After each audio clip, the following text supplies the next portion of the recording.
on ylpeä siitä, mitä on tehty. Kaikkia ennakkoasetelmia vastaan pystytty uskottavasti kilpailemaan teknologiassa, ihmisten osaamisessa, markkinoinnissa. Että ei tavallaan niin kuin jäädä jälkeen isoille toimijoille, niin kyllä se on mulle ainakin todiste siitä, että asioita tehdään oikein ja siitä pitää olla ylpeä.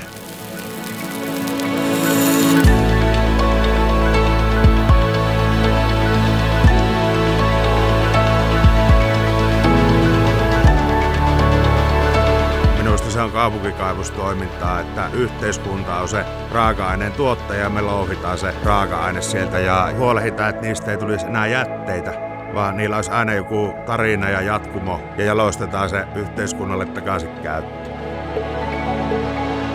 Työntekijöiden sitoutuminen Kajaanin romuun on ollut aina kovaa. Me ollaan henkilöinä kasvattu niin kuin siinä yhtiön mukana ja kaikille on tullut omat roolinsa ja ehkä sellaiset asiat, mistä joskus on haaveiltu, niin tänä päivänä kansainvälistytään voimakkaasti ja meillä on Pohjoismaiden hienoin laitos, millä saadaan sähkö- ja elektroniikkaromusta eli 98,5% hyödynnettyä ja mitä tarkempaa erottelua tehdään, niin se meidän rooli siinä Euroopan hiilijalanjäljen vähentämisessä on tosi merkittävä. Ollaan osana sitä arvoketjua, niin se on meille tärkeä asia.